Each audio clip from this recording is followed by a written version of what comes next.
d'origine comorienne, has had a very significant population of people from Comoros. d'un lien culturel ensuite So this is a very important country avec l'amour, with all its dont progress. le festival islamique accueille tous les ans We have many Islamic people that we receive in our country from des Kenya, milliers de croyants comoriens and thousands of Comorians qui viennent communier avec leurs frères du Kenya.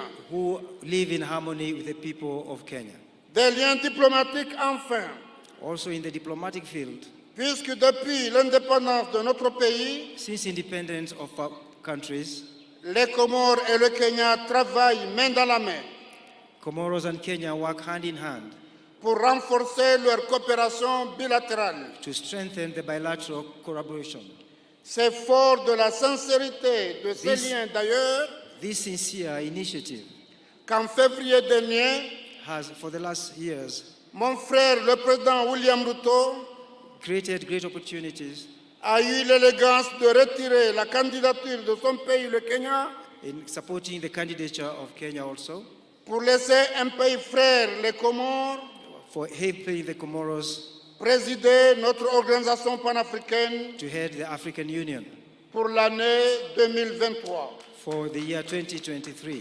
C'est un geste fraternel This is a show of support qui a marqué l'ensemble du peuple comorien that shows that people of Comoro, et qui restera à jamais gravé dans nos mémoires. and they have a lot of confidence and is engraved in their memories. Permettez-moi alors, chers frères, Allow me, my dear brothers and de sisters, vous réitérer ici, to tell you today, de vive voix et devant vos compatriotes, to say before and with an open heart, mes vifs remerciements, to thank you, mais aussi ceux de l'ensemble But du also- peuple comorien à but Santa also, Sana. also the greetings from the people of Comoros. Je suis convaincu I'm convinced que nos deux pays ont encore beaucoup à faire l'un et l'autre. that our two countries can work for a better future. Je saisis d'ailleurs cette opportunité And this is a wonderful opportunity pour renouveler notre profonde gratitude au peuple, au gouvernement du Kenya, to deepen our gratitude to the President of the Republic of Kenya qui accueille tous les ans de nombreux jeunes étudiants comoriens and the country of Kenya that continues to receive thousands of Comorians pour les former aux défis, aux enjeux de l'avenir. for helping them build a better future. À Santa Sana. you very Excellences, much. Mesdames et Messieurs, Your Excellency, ladies and gentlemen, il est essentiel que nous continuions à promouvoir les échanges The- commerciaux we have a common duty to promote our relations et les investissements entre nos deux pays and the work between our two countries. afin de stimuler nos économies respectives We need to work to improve the lives of our people, et créer de nouvelles opportunités pour nos populations, Increase- notamment notre jeunesse. and increase opportunities for our people. La zone de libre-échange du continent africain The African Union nous offre l'opportunité de le faire et c'est la raison pour laquelle offers opportunities for the rest of Africa.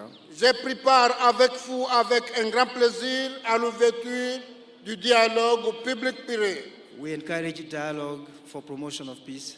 sur cette zone de libre-échange continentale In this respect, qui s'est tenue à Nairobi le 9 mai dernier. the meeting held in Nairobi looking for peace. En tant que nation africaine, As an African Union, nous partageons des défis communs we think we can work together. et je suis convaincu que si nous unissons nos forces, And I'm persuaded that by working together, nous pourrons surmonter ces défis we can overcome these obstacles et ouvrir la voie à un avenir meilleur and construct a better future pour nos populations et surtout aux générations futures. for our people and for the survival of Africa. Cette journée de commémoration est aussi This also is an opportunity for us. l'occasion de réfléchir It's a gift sur notre avenir commun if you work together et sur la responsabilité qui nous incombe and if you are accountable to our people, de préserver les idéaux de nos ancêtres if we can preserve the ideals of our et de union construire une Afrique juste, inclusive et prospère. and to conclude our treaties for prosperity. Chers frères et sœurs du Kenya, My dear people of Kenya, en cette journée spéciale, in this opportunity, je souhaite réaffirmer l'engagement des Comores I would like to, on behalf of the people of Comoros, à ne ménager aucun effort they have spared no effort pour renforcer davantage nos liens d'amitié et de coopération avec le Kenya. to strengthen her relations with the people of Kenya, Que notre partenariat continue de prospérer that we shall continue to collaborate et de porter des fruits mutuellement bénéfiques and to try to create useful treaties pour nos deux pays et nos deux peuples. for our two countries and our two nations. Permettez-moi de conclure en formulant mes meilleurs vœux Allow me to conclude my remarks de bonheur et de bien-être pour vous, chers frères et sœurs kenyans, to wish you happiness et ceux de paix, de progrès, de prospérité pour votre cher pays. and to wish you prosperity and progress in this country. Puissions-nous continuer à travailler ensemble If we continue working together pour promouvoir la paix, la stabilité et le développement en Afrique. in order to promote peace for the development of our continent. Furaha siku ya Madaraka. This is a great day for Madaraka. Urafiki, ushia na msiliano wa Kenya na Komoro. Yaishi Afrika kwa amani na mafanikio. Asante sana. Tumpigie makofi tena Mheshimiwa Rais wa Komoro jameni. Thank you very much, Mr. President, for honoring us with your presence and the statement you have made on behalf of our Africa Union and the great people of Komoro. Watu wa Embu, wacha nichukue nafasi hii kwanza kabisa kuwashukuru watu wa Embu. Nilikuja hapa na ndugu zangu wengi, tukaomba kura zenu, mukawa ni watu wangwana, mukatupatia kura zenu, mukatuongezea maombi na Mungu akatupatia ushindi. Jameni watu wa Embu, nasimama mbele yenu leo kusema asante sana. Narudia tena watu wa Embu kusema asante sana. Mimi nataka niwahakikishie ya kwamba sisi wote tuliopata nafasi ya kuchaguliwa kutoka MCAs wetu, wabunge, magavana, maseneta, Mheshimiwa Deputy President na mimi hapa, pamoja na mawaziri wetu na wale wote ambao wamepata nafasi ya uongozi katika taifa letu la Kenya, mimi nataka niwahakikishie tutashikamana, tutafanya kazi pamoja ili tutimize malengo yetu ya kubadilisha uchumi wa Kenya na kuhakikisha kwamba kila Mkenya anapata nafasi ya kujiendeleza katika taifa letu la Kenya. Na wauliza viongozi wote, sote tuliopata nafasi kutokana na kura za wananchi hawa, tushikamane, tushirikiane, tufanye kazi pamoja ili tuweze kubadilisha Embu wakati tunabadilisha Kenya. Asanteni tena watu wa Embu kwa msaada wenu, kwa kura zenu na kwa maombi yenu.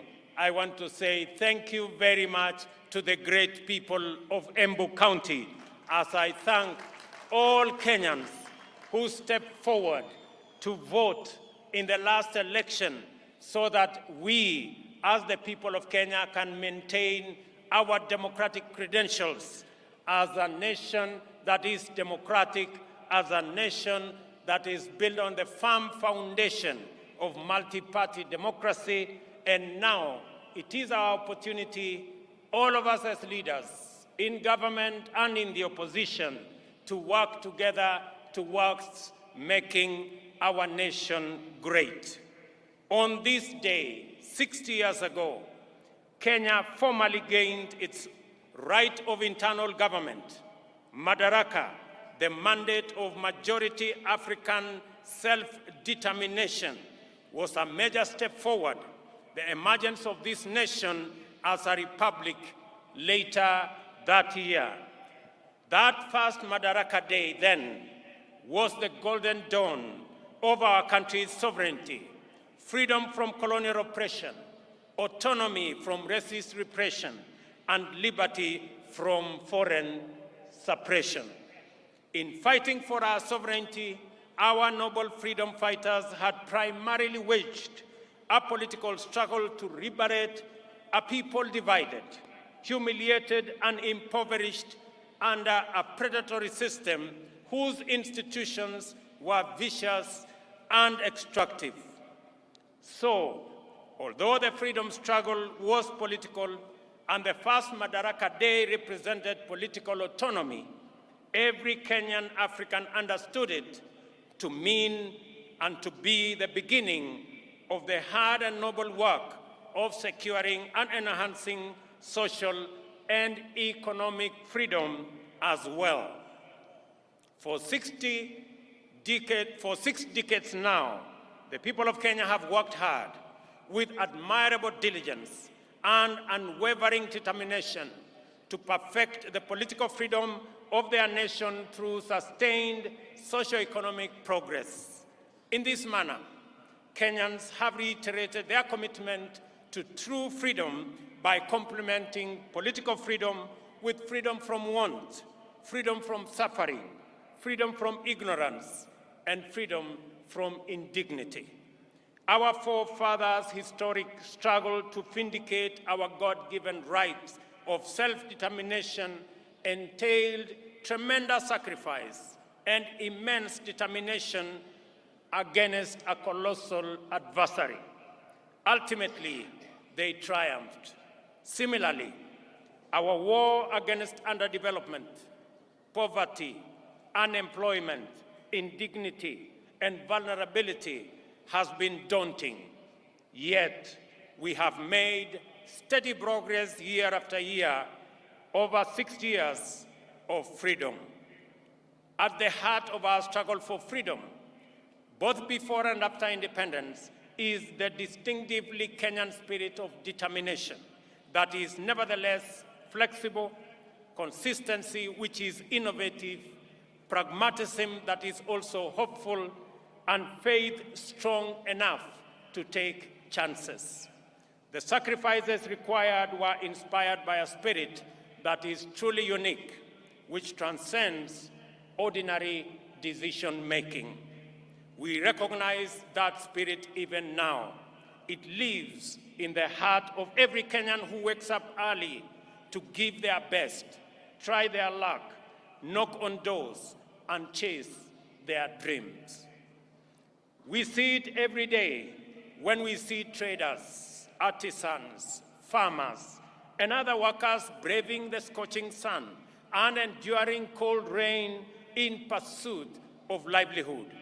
We also witness in teachers, nurses, police officers, extension officers, and technicians who go far from their comfort zone, often beyond the call of duty, to attend to Kenyans in their communities throughout all villages, all corners of our great republic.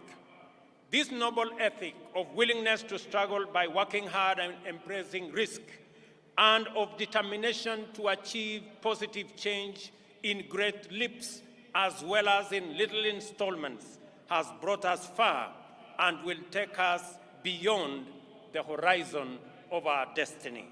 Today, I join all Kenyans to celebrate our magnificent collective achievements and the spirit of brave endeavor which inspired them 60 years ago and sustain us today. This celebration speaks to the sustained effort we have invested in perfecting our national mandate of self-government. I will highlight the wonderful ways in which we have stewarded political freedom into democratic maturity, enhanced economic freedom by empowering enterprise, and expanded social freedom by securing dignity. We must never forget that until fairly recently, our country's politics was divisive, violence, do-or-die affair by which neighbors, colleagues, and even relatives were incited into hatred in the name of political competition. In this dark era, the tribe was the fundamental term of all political engagement and the master variable of democratic contest.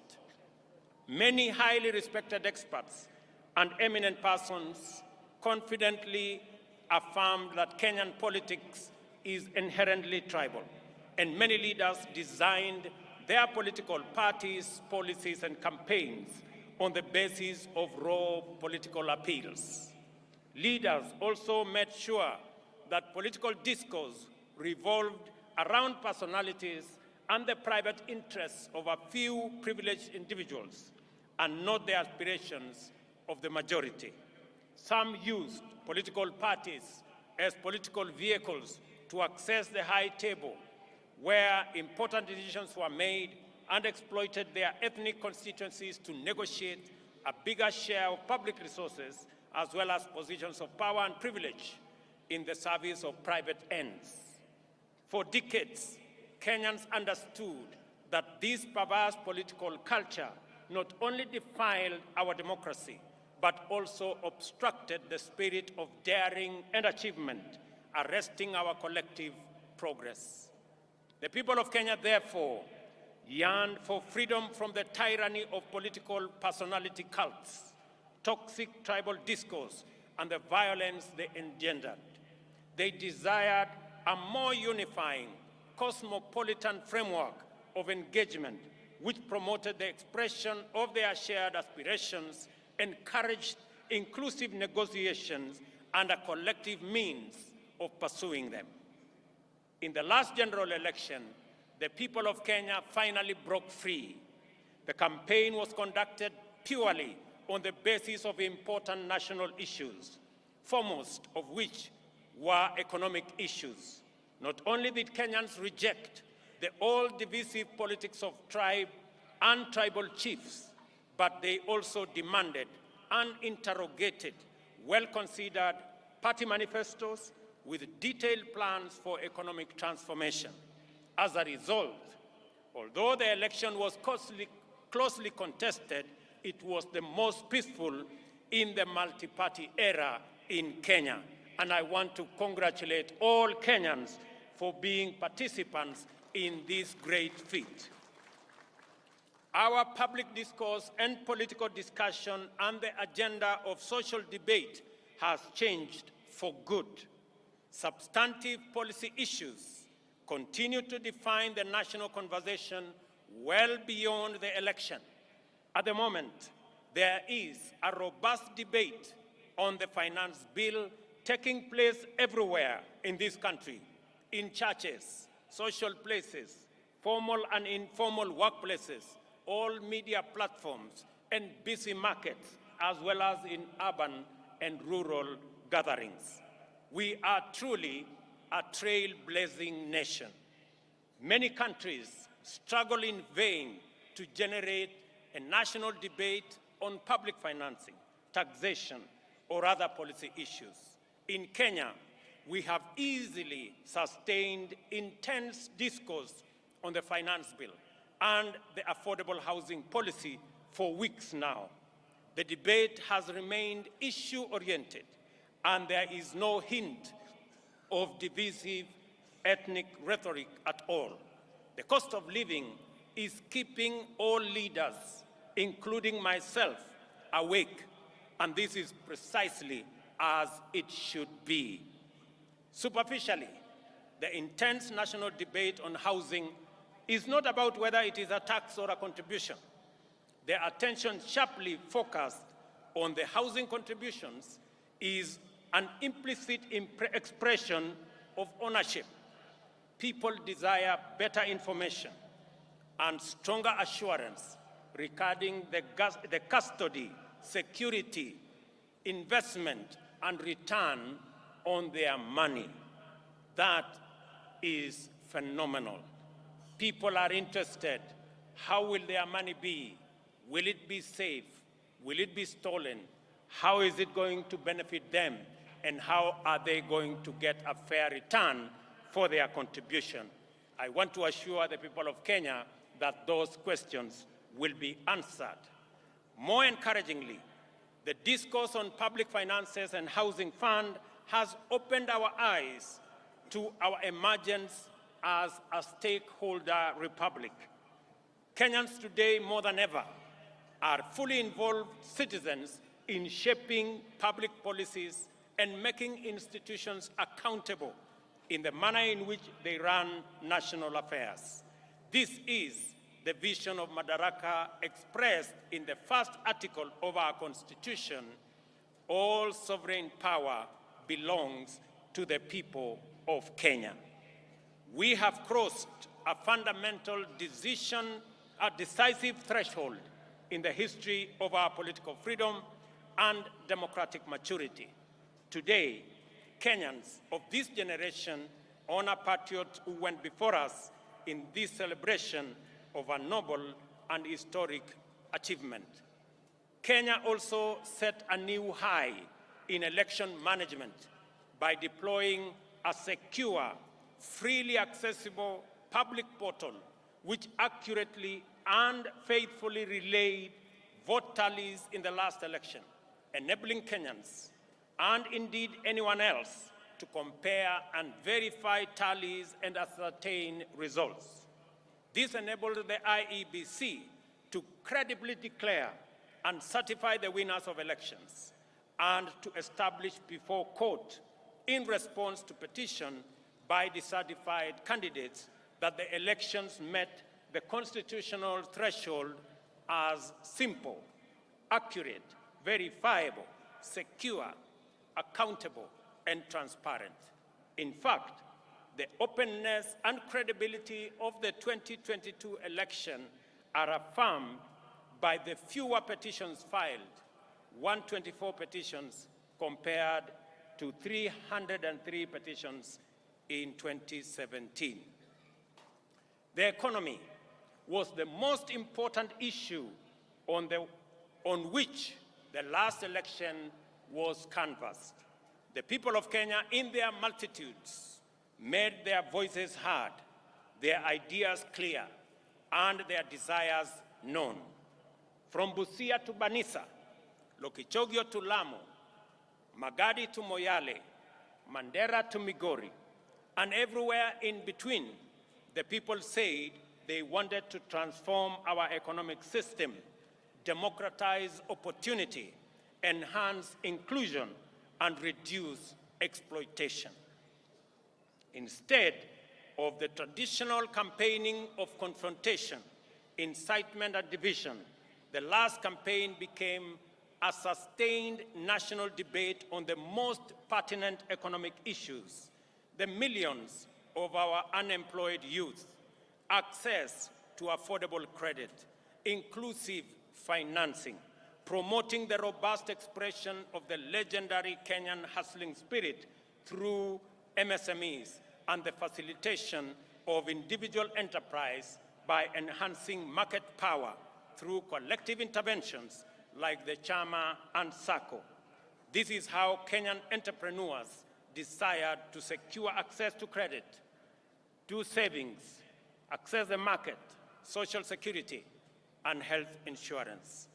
By paying attention to their aspirations, we established that Kenyan entrepreneurs desire to pursue success through enterprise, which makes positive measures to ensure that no one is left behind or no one is exploited. It is an enterprise culture which encourages the pursuit of individual aspirations through collective systems, which empower every person to succeed within the context of a thriving community. In the course of consultations with Kenyans at the grassroots throughout the country, we identified a number of barriers to effective realization of their economic well-being. The first was the bureaucracy in regulation and compliance, including tax administration. Second, the extreme informality of most enterprises, which effectively relegated them to the margins of empowerment, facilitation, or even recognition as lawful undertakings. Third was the misconception around expanding the national tax base. Is it about people paying more or more people paying?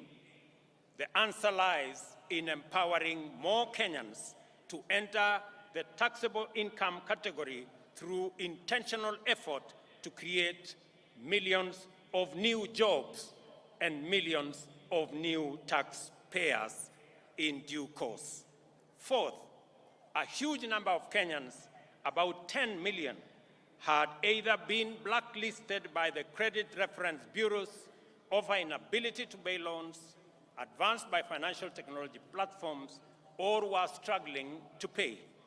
Other lenders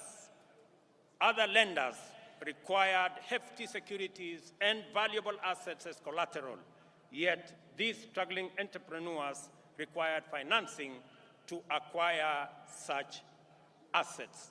It was clear, therefore, that the prevailing financing and credit facilities were not supportive to the profitable existence of micro, small, and medium enterprises. Self-employment accounts for 51% of all jobs in our economy. 83% or 15.3 million jobs are in the informal sector, and only 3.6 million jobs are in the formal sector, representing a paltry 17%. Considering this employment landscape, it was imperative that we attend to the interests of these undeserved and underserved majority of workers urgently, resolutely, and effectively. This engagement with business community inspired the creation of the Financial Inclusion Fund, or the Hustler Fund, to eliminate the financial cost, delay, and bureaucracy entailed in complying. The facility employs the latest fintech powered by Kenyan telecommunications corporations. The Hustler Fund also re-engineered the idea of collateral by deploying the borrower's credit score as effective security. Without a doubt, the Hustler Fund has been more than transformational. In fact, it is revolutionary. On its way to becoming effectively the biggest financial institution by the number of borrowers and active loans, the Hustler Fund also turned around the country's fintech, transforming it from a predatory ecosystem to a more responsive one. As a result, Kenya's digital economy has received a tremendous shot in arm, as demonstrated by reports that Safaricom alone has enrolled at least 2 million new subscribers into their financial ecosystem, courtesy of the Hustler Fund. Today, as we celebrate progress in achieving economic freedom, we also celebrate our digital economy. Powered by our famous fintech community, Kenya's legendary spirit of enterprise has entered the digital space. Kenyans responded to this promise of economic freedom in unequivocal terms. The total number of digital transactions now at the Hustler Fund stands at 42.5 million, through which 20.2 million Kenyans have accessed nearly Kenya shillings 30 billion and repaid close to 20 billion, with 7 million Kenyans being constant and repeat customers. Not a single shilling has been stolen through corruption, and borrowers do not need to know anyone, bribe any official, or go through any complex bureaucratic procedures to access the Hustler Fund. They only need a device, a little airtime, and a few minutes, and they are all able to get money wherever they are. The second product of the Hustler Fund will usher our unique collective-driven competitive market enterprise to the online domain. To promote inclusion, the Hustler Fund is going to deploy groups such as chamas and SACCOs, overcome exclusion and barriers to participate in credit savings, social security, health insurance, and other socioeconomic amenities. This is how we will use policy and technology innovation to mainstream our way of life. We are committed to leveraging fintech in ensuring that no one is left behind in the financial and entrepreneurial inclusivity revolution. I am delighted to announce that today, during this celebration, I shall be launching the second product of the Hustler Fund, which is aimed at facilitating people access funding through groups.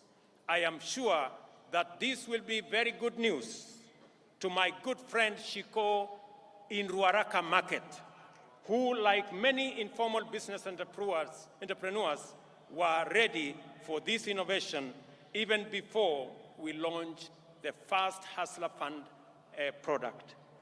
I am glad that this launch of the group loan product is taking place against the backdrop of the phenomenal success of the Hustler Fund personal loan product. I expect that this product will encounter even greater appetite from the market. As I have already mentioned, your credit score will determine the amount you can access and the amount you will continue to receive. Thus, we have equalized the formal and informal systems, enabling both to enhance their complementary contribution to jobs and wealth creation from an equal footing. As we celebrate this increase in our economic freedom, today we also celebrate the democratization of the Kenyan economy. This is why more Kenyans are taking part in the robust conversation about our economy. The conversation is inclusive, focusing on the proposals to raise revenues, to discourage imported goods that can be manufactured locally so as to grow local manufacturing and enhance export competitiveness. In this debate, Kenyans are interested in how government will create the 1 million jobs it has committed to provide through the affordable housing program. I know many people have questions about how and why are we having a conversation about housing in the Republic of Kenya. And progressively we are answering the how, we are answering the why, and we will answer every other question.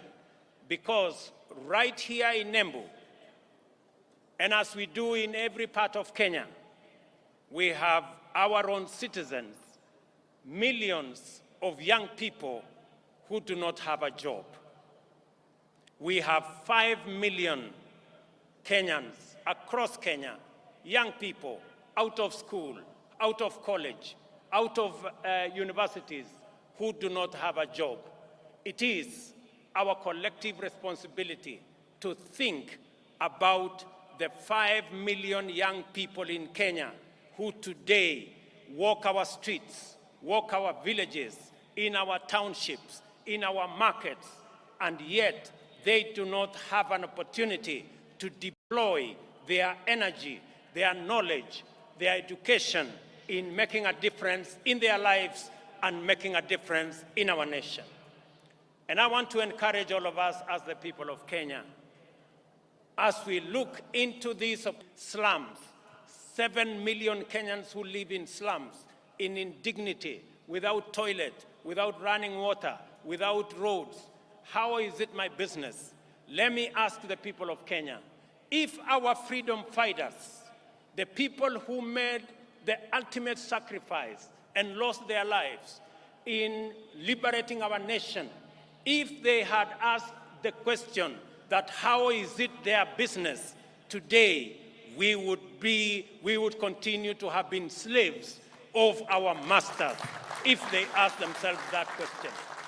It is our, as they did to liberate our country, they went beyond the call of duty.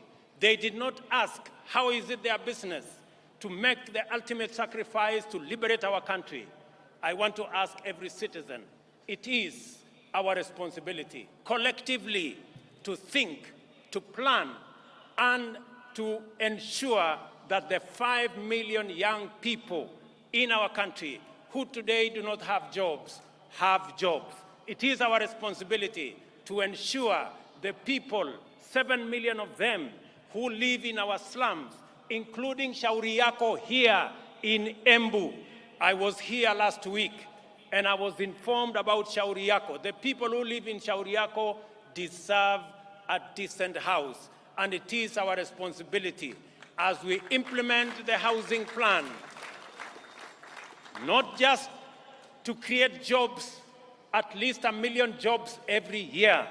It is also our responsibility to grow our manufacturing, because housing will make sure that our entire manufacturing value chain, from the cement in our factories, to the steel in our factories, to the doors and windows and hinges in our Juakali sector and our construction products industry, to the sand harvesters, to all the people who will be working in our construction sites, to the accountants and engineers and all the architects and all the technicians and the electricians, to every sector, the millions of young people that will be employed in this sector, is sacrifice enough for us who are employed to make that contribution to the Hustler Fund, to the Housing Fund, so that we can bring around the change that is going to take our country forward. Our vision for affordable housing program is premised, firstly, on the objective of creating 1 million direct and indirect employment opportunities throughout every value chain in the housing development ecosystem. A single housing unit is capable of employing 3 to 5 workers directly and an additional 8 workers indirectly in the manufacturing of construction products, in transport, in logistics, and in all other sectors that contribute to the housing and construction industry.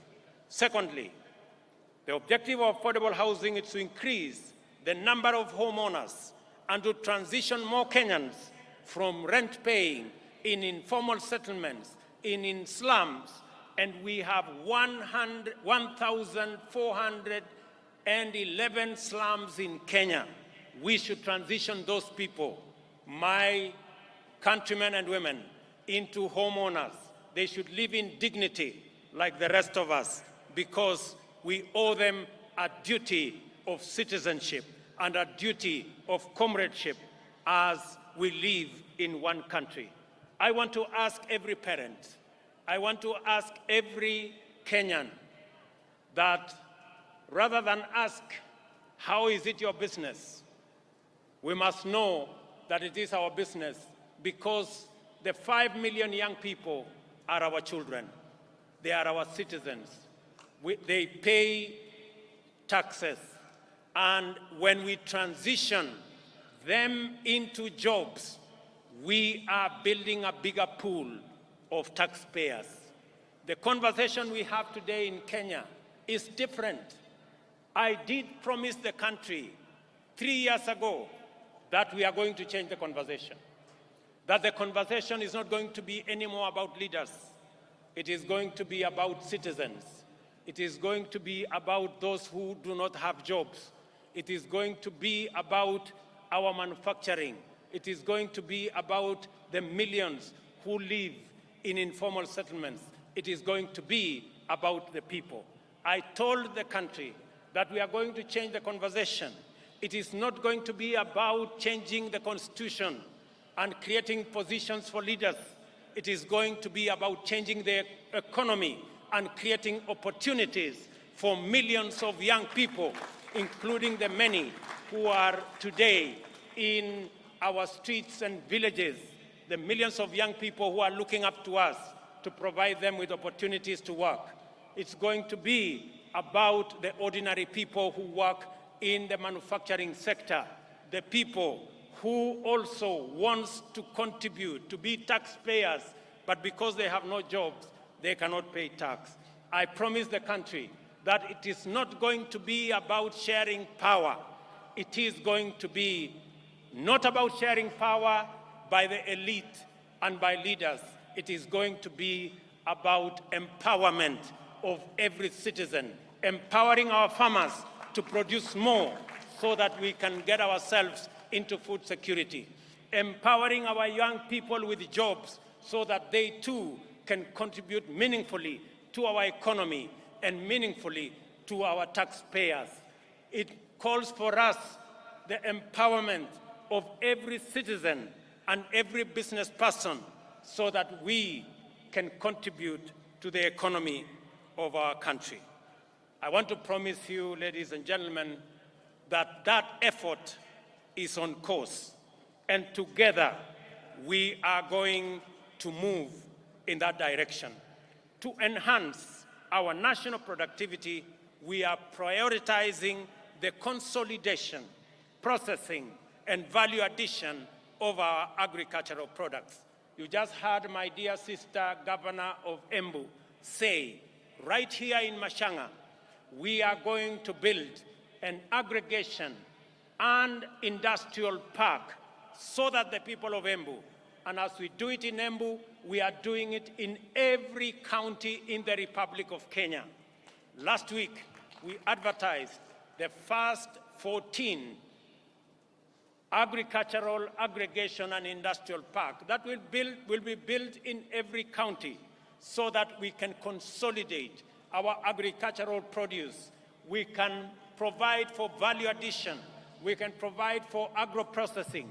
We can enhance our manufacturing, create jobs, create value, and enhance the earnings of every farmer as we get rid of brokers, as we get rid of cartels, and ensure that we protect the hard-earned and the sweat of farmers in the Republic of Kenya.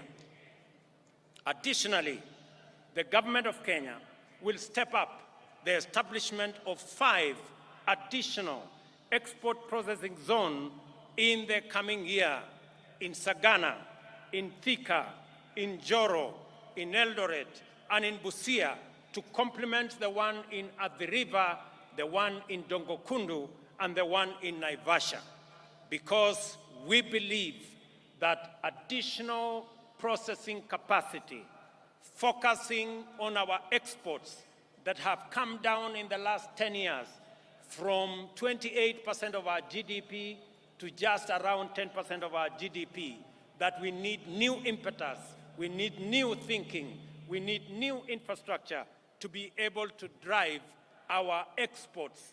And that is why we are expanding our processing capacity in our export processing zones, in our special economic zones, and at the same time, we remain firmly committed to the Continental Free Trade Area and the effective implementation of the Africa Continental Free Trade Area. Just this week, we concluded a working retreat for trade ministers of the Continental Free Trade Area with the private sector. I am glad to welcome to this gathering the delegation that has been holding Africa private sector discussions in Nairobi, led by my brother, the President of Comoros, His Excellency Azali Assoumani, and one of the most foremost champions of the Africa Continental Free Trade Area. It is also gratifying to note that the champion, the former president of Niger, is right in our midst. It's also gratifying to note that 11 trade ministers are here today from different countries in our continent. I wish to recognize the following delegations led by the ACFTA Secretariat. Delegation from Comoro, are they here? Wasimame? The delegation from Comoro, thank you very much. The delegation from Niger, thank you very much. Delegation from Central Africa Republic, the delegation from Chad, thank you very much, they are there. The delegation from Namibia, the delegation from Djibouti, the delegation from Cote d'Ivoire, the delegation from Nigeria, the delegation from Botswana, the delegation from Ghana, and the delegation from Burkina Faso. A significant portion of household budgets, as we all know, goes to food, a major component of the cost of living. Understandably, there has been animated engagement on this subject after a prolonged drought which pushed the entire Horn of Africa region to the brink of famine. Widespread shortages of staple foods have driven food prices beyond the ability of many households to afford them.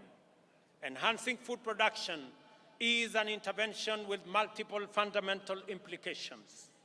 It promotes access to affordable and adequate food and nutrition for the majority. It also increases food supply, lowers prices, and thus reduces the cost of living. Moreover, subsidizing food production increases jobs and productivity in the country's biggest employer, the agricultural sector. In keeping with our commitment in this critical sector, we have registered 5 million farmers nationwide.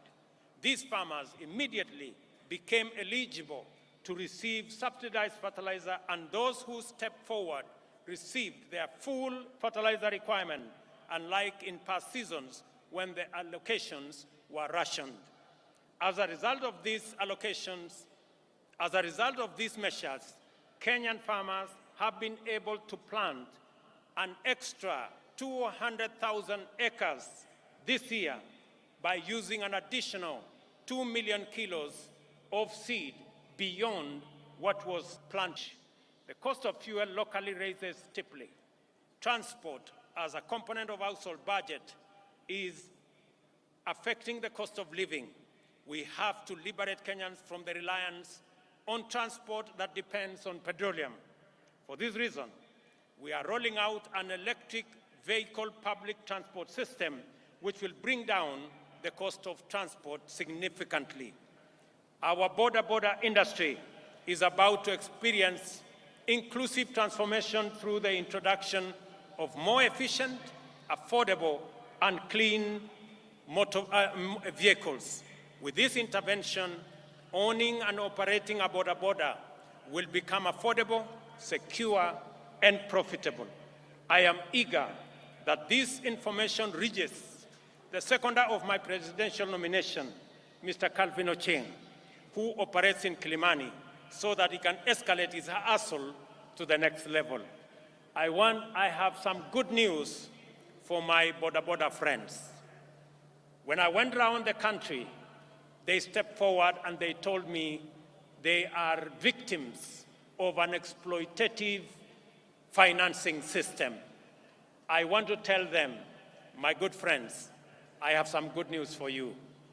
We are developing, and by September this year, we will have a mechanism where you can get your border that does not need petrol, that will be run on electricity, one that is financed by not a predatory system, but one that respects the interests of those who purchase the borders.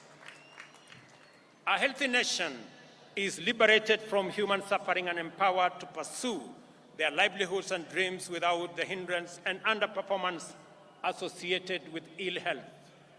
A healthy nation is a happy nation. Freedom from disease is therefore a primary plank of our agenda to perfect self-government.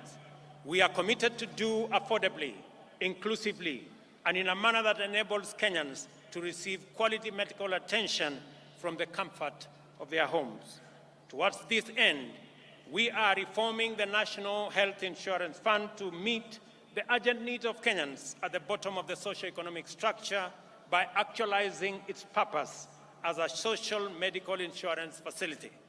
Secondly, we have committed to deliver universal health coverage that enables every Kenyan attain dignified health care at the minimum cost of subscription fee. Thirdly, we have collaborated with county governments, whom we support wholeheartedly, and I want to commend all county governments for the exemplary work they are doing around health as a devolved function. We have collaborating with the county governments to recruit community health workers, promoters throughout the country. 100,000 of them will be recruited under this program, and this number will make every one promoter available for 100 households. This means that each promoter will be tasked with visiting Kenyans at their homes to determine whether any condition need to be managed through healthier lifestyle or basic medical attention. They will also be tasked with enabling patients with chronic conditions manage their medication, diet, and general well-being in a manner that makes hospitalization sometimes unnecessary. Finally, the promoters will facilitate early detection of conditions for referral to comprehensive attention in the spirit of effective healthcare management.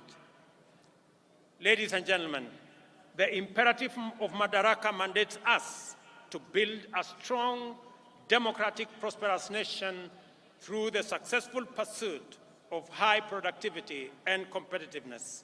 Industrialization and technology innovation is one such movement.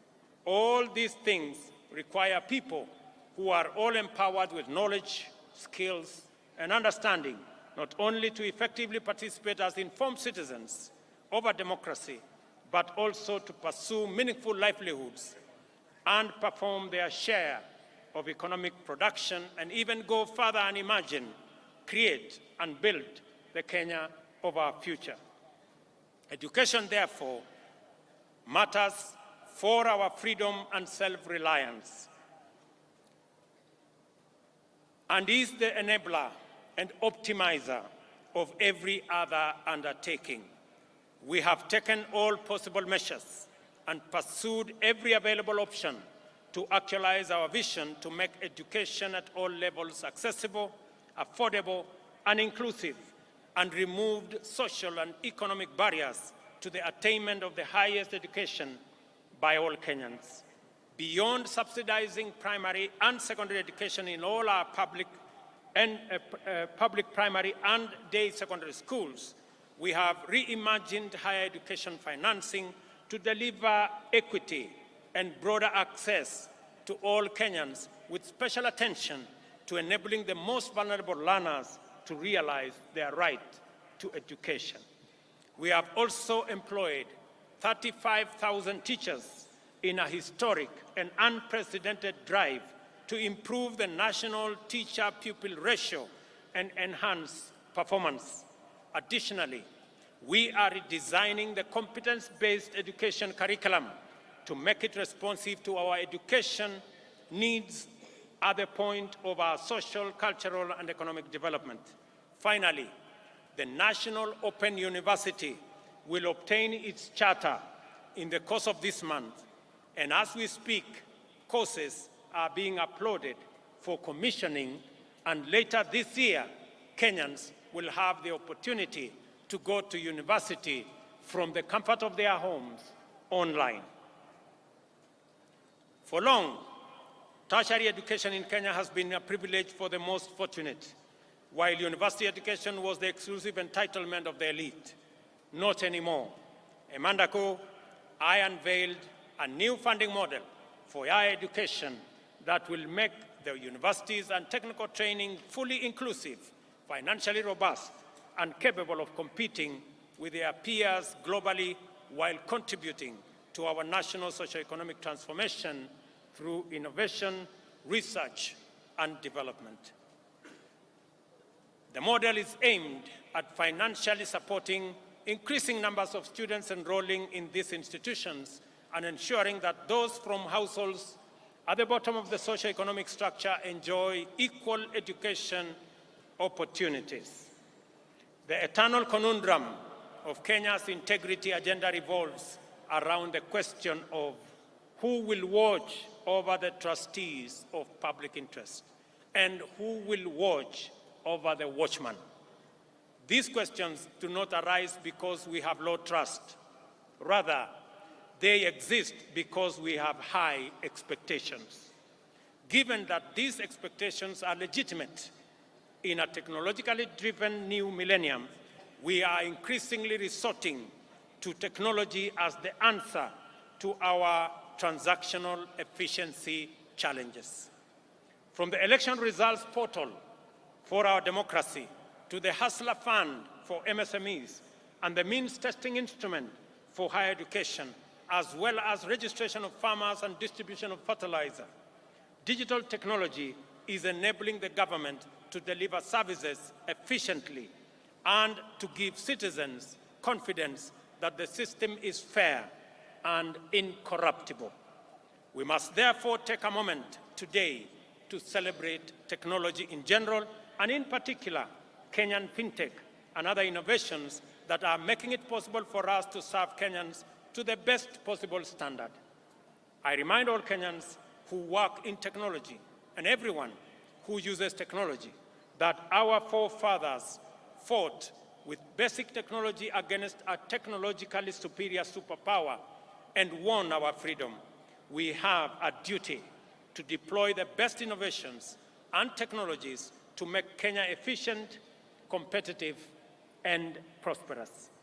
I am persuaded that technology holds the key to improving efficiency, enabling inclusion, promoting transparency and integrity, deepening trust, and strengthening public confidence in government service provision.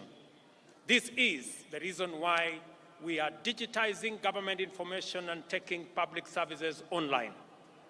On this day, I invite all Kenyans to embrace the new era of e-governance, which empowers people everywhere, including the majority at the bottom of the economic structure, to access government services at their convenience through their mobile devices.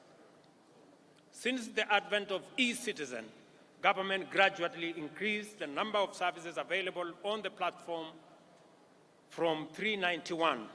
The rate of increase of onboarded services is now shifting to a new radical trajectory.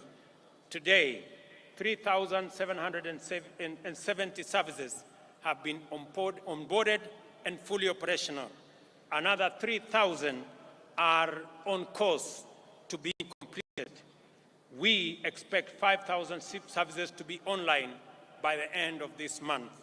Our ambition is to offer every government service on e-citizen platform by the end of this year. Finally, as we contemplate all the achievements we are celebrating today, let us reflect on the noble motivations and visions which inspired our heroic freedom fighters to make such immense sacrifices for the sake of freedom, not just for themselves, but also for the rest of their people who were not willing or able to join the struggle. Why did these heroes embrace such profound risk and danger in pursuit of a benefit that everyone else would enjoy? The answer must not only define our attitudes to public service, but it must also shape our understanding of the reasons and values that underlie collective undertakings and social policies.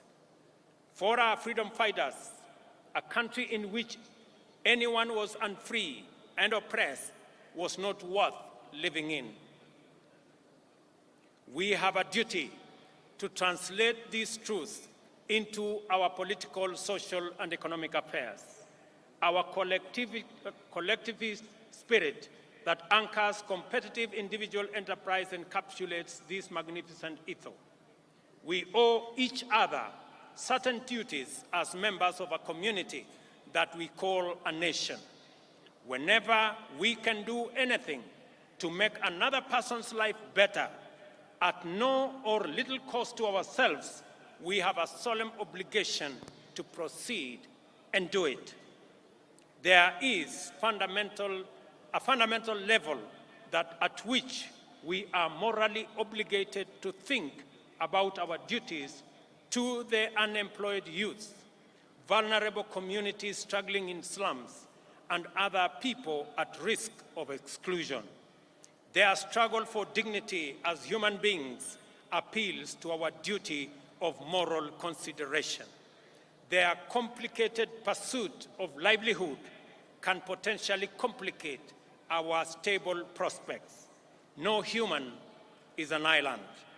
In community lies power, and to unlock that power, we must attend to our values and perform our obligations. That is why freedom fighters consider the inherent morality of their cause to be sufficient reward. For example, those of us who are earning Kenya shillings 200,000 monthly will pay only 2,500 to build a fund that will help create millions of jobs for millions of our young people and bring a meal on the tables of many hustlers. This is a worthwhile contribution to make for the greater good of our nation, as indeed the freedom fighters who came before us did. As we continue to make progress in our pursuit of the transformation of our economy from the bottom going up, we must remain vigilant that no one is left behind and no resources are lost to waste and corruption. Public servants must ensure that public resources must be utilized solely and exclusively for purposes that serve the interests of all our people. I have made a personal commitment to use all instruments and authority at my disposal to curb waste and eliminate theft. I will not permit greed, lawlessness, or impunity. Ladies and gentlemen, it is our collective duty, sisi wote kama Wakenya. Mimi nimekuja hapa Embu katika sherehe hii ya muhimu ya Madaraka ili tukubaliane kama wananchi vile wale waliotutangulia bila ya kujali watapata nini walipigania uhuru wetu, damu yao ikamwagika, wengine wakauawa, lakini hawakurudi nyuma, kwa sababu kama wangerudi nyuma leo tungekuwa watumwa wa wale walikuwa wametutawala. Na ndio tunajiuliza kama taifa, kama Wakenya, it is the moment for us to ask, what can I do for my nation? Not, what can my nation do for me? Both questions must be answered in the affirmative. Sote kama wananchi wa taifa la Kenya tumesema ya kwamba jambo la muhimu ambalo lilikuwa katika uchaguzi uliopita ilikuwa ni maneno ya uchumi wa taifa letu la Kenya. Ilikuwa ni maneno ya wananchi mamilioni vijana wetu ambao hawana ajira. Ilikuwa ni kati ya wale watu wengi hawana uwezo ya kupata mkopo kwa sababu hawana title deed, hawana logbook. Leo ni jukumu letu kuhakikisha hata na wao wako na uwezo, wako na njia ya kupata mkopo wajiendeleze maisha yao. Leo katika Embu hapa, wale walio katika vyama, wale walio katika sako, leo tunaanzisha Hustler Fund Stage 2 ambayo itatoa pesa kati ya shilingi 20,000 na shilingi milioni 1 kwa vikundi ambazo zitajisajili ili tuweze kufikisha mambo ya kupata mkopo kwa wananchi wengi. Vile vile katika mpango wetu wa ujenzi wa manyumba, nilikuwa hapa Embu wiki iliyopita, tumeanzisha ujenzi awamu ya kwanza 100 kati 400 ambazo ni awamu ya kwanza. Nimesema nitarudi hapa Embu kama vile nitaenda sehemu zote za taifa letu la Kenya ili tuweze kujenga nyumba 200,000 kila mwaka katika taifa letu la Kenya. Hizo nyumba 200,000 zitatupatia ajira ya vijana milioni 1, zitatuwezesha kampuni zetu za simiti, kampuni zetu za chuma, wale wanaotengeneza viti, wale wanaotengeneza milango, wale wanaotengeneza madirisha, wale mafundi, technicians, masons, carpenters, electricians, engineers, architects, quantity surveyors, wale wanaofanya kazi katika transport sector, madereva wetu, makanga wetu, wote watajumuika na tutakuwa na nafasi ya kupanga na kutengeneza ajira katika taifa letu la Kenya.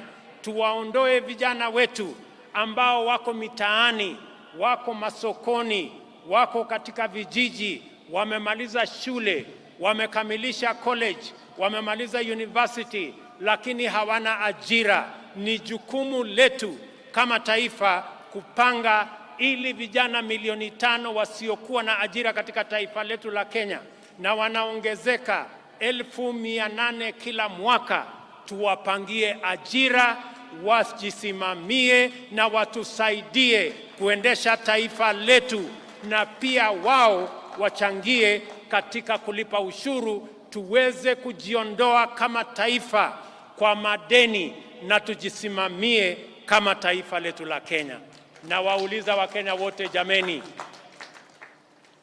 bila ya kuulizwa maswali ya kwamba mbona ni jukumu langu vipi, tujue ya kwamba wale watoto ambao wanahangaika madukani, barabarani, vijijini, hawa vijana ni watoto wetu, hawa vijana ni Wakenya wenzetu. Tujiulize vile vile wale Wakenya wanaishi katika vitongoji duni, zaidi ya Wakenya milioni 7. Jameni, tuwaokoe pia, hata na wao wanafaa kuwa na makao ya kutosha, makao ambayo inawapatia heshima, na ni jukumu letu sisi zote kama taifa moja, taifa la Kenya. Mimi nawashukuru sana. Mimi nimefurahi kwamba leo katika Kenya mjadala sio ya kabila hii na kabila ile. Mjadala ni moja, ni vipi tutahakikisha ya kwamba watoto wetu wanapata ajira. Mjadala ni vipi kampuni zetu za manufacturing zitaendelea mbele. Ni vipi tutakuwa na mpango wa kila Mkenya kupata mkopo. Ni vipi tutasaidia wakulima wetu watuzalishie chakula, tuondoe aibu ya njaa. That is the conversation of our lifetime, and that is a positive conversation in the Republic of Kenya. Mimi nawashukuru sana kwa kutukaribisha hapa Embu. Nimefurahi sana watu wa Embu. Nimesikia yale kiongozi wenu, wabunge wenu wameniambia kuhusu barabara zenu. Barabara ya kutoka kule Machanga mpaka PI nimesikia. Barabara ya Kiritiri, Kanywambora nimesikia. Barabara ya hapa chini Ena mpaka Kavue nimesikia.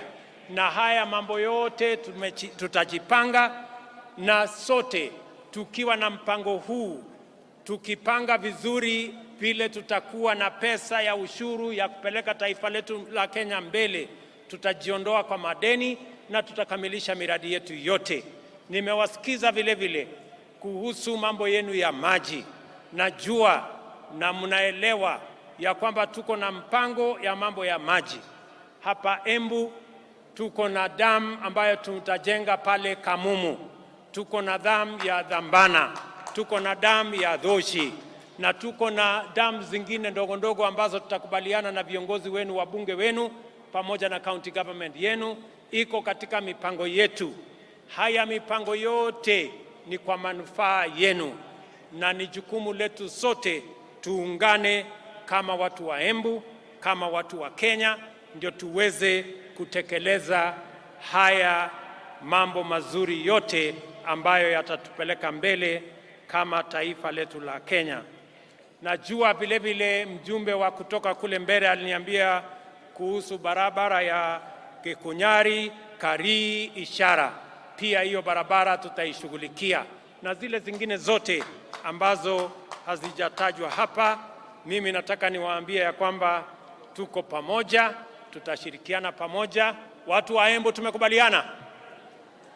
Embu tumekubaliana? Mimi nataka nisikie sauti yenu. Tumekubaliana watu wa Embu? Hebu nisikie sauti yenu tena watu wa Embu kama tumekubaliana. Asanteni sana. It is now my honor and pleasure to introduce and officially launch the second product of Hustler Fund, the Hustler Group Loan. Nafikiri tutaangalia pale kwa mtandao kidogo.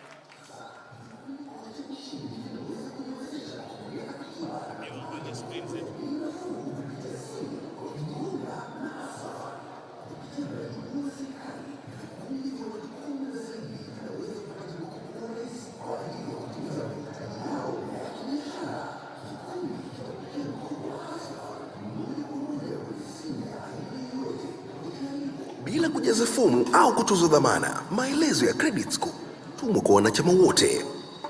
Vikundi vinaweza pata kiwango chochote cha pesa hadi milioni 1 kwa riba ya 7% kwa mwaka. Kila mwanachama atachangia kwa credit score. Kwa hivyo, mlipaji mwema ni wa dhamana kubwa kwenye kikundi.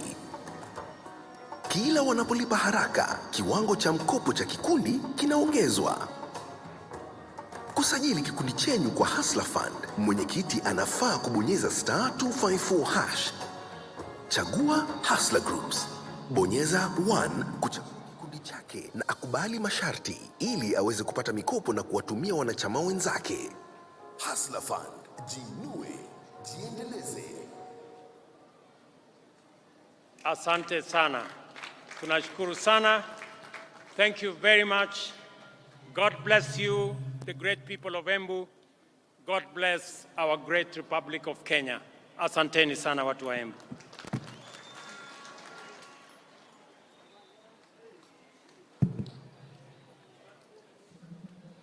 Basi nitaomba